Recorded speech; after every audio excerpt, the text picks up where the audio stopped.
আজ আমি রান্না করব লাচ্ছা সেমাই। আমি যে পদ্ধতিতে রান্না করব এটা যদি সবাই ফলো করে তাহলে ছোট বড় সকলেই রান্না করতে পারবে।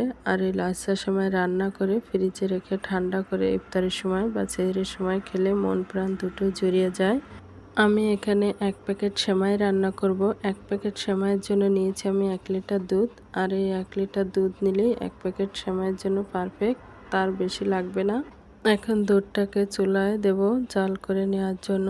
যখন বলক উঠে আসবে দিয়ে দেবো 2টো এলাচ। স্বাদের জন্য দিয়ে দেব পরিমাণ মতো চিনি। 1 প্যাকেট সেমাইয়ের জন্য 250 গ্রাম চিনি নিলে মিষ্টিটা ঠিক হয়। আপনারা চিনিটা কমিয়ে বাড়িয়েও দিতে পারেন। আর দিয়ে দেব সামান্য পরিমাণে লবণ স্বাদের জন্য। দুধটাকে ভালোভাবে জাল করে ঘন করে নিতে হবে। আর দুধটা কিন্তু অবশ্যই খাঁটি গরুর দুধ হতে হবে, তাহলে সেমাই রান্নাটা খুবই স্বাদ হবে। একবার এভাবে রান্না করে দেখেন কি যে স্বাদ হয় সেমাইটা খেতে, তা বলার বাহিরে।